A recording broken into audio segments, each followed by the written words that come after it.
ਪੁੱਠੀਆਂ ਸਿੱਧੀਆਂ ਸੋਚਾਂ।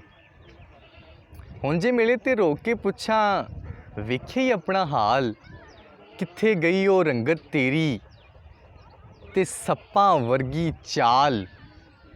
ਗੱਲਾਂ ਕਰਦੀਆਂ ਗੂੜੀਆਂ ਅੱਖਾਂ ਤੇ ਵਾਹ ਨਾਲ ਉੱਡਦੇ ਵਾਲ। ਗੱਲਾਂ ਕਰਦੀਆਂ ਗੂੜੀਆਂ ਅੱਖਾਂ ਤੇ ਵਾਹ ਨਾਲ ਉੱਡਦੇ ਵਾਲ। ਕਿੱਥੇ ਗਿਆ ਉਹ ਠਾਠੇ ਮਾਰਦਾ ਲਹੂ ਦਾ ਅੰਨਾ ਜ਼ੋਰ।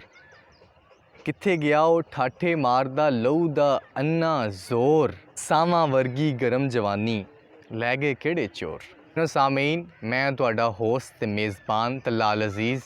ਇਹ ਨਜ਼ਮ ਸੀ ਮੁਨੀਰ ਨਿਆਜ਼ੀ ਦੀ ਔਰ ਇਹ ਇੱਕ ਸਾਡੀ ਛੋਟੀ ਜੀ ਕਾਵਿਸ਼ ਹੈ ਅੱਜ ਦੀ ਬੈਠਕ, ਜਿਹਦੇ ਵਿੱਚ ਅਸੀਂ ਵਧਾਵਾ ਦੇਵਾਂਗੇ ਆਪਦੇ ਪੰਜਾਬੀ ਵਿਰਸੇ ਨੂੰ ਤੇ ਪੰਜਾਬੀ ਜ਼ੁਬਾਨ ਨੂੰ। ਇਸ ਵਾਸਤੇ ਸਾਡੀ ਇਸ ਵੀਡੀਓ ਨੂੰ ਲਾਈਕ ਕਰੋ, ਸ਼ੇਅਰ ਕਰੋ ਔਰ ਜਿੰਨਾ ਹੋ ਸਕੇ ਵੇਖੋ। ਬਹੁਤ ਸ਼ੁਕਰੀਆ ਤੇ ਰੱਬ ਰਾਖਾ।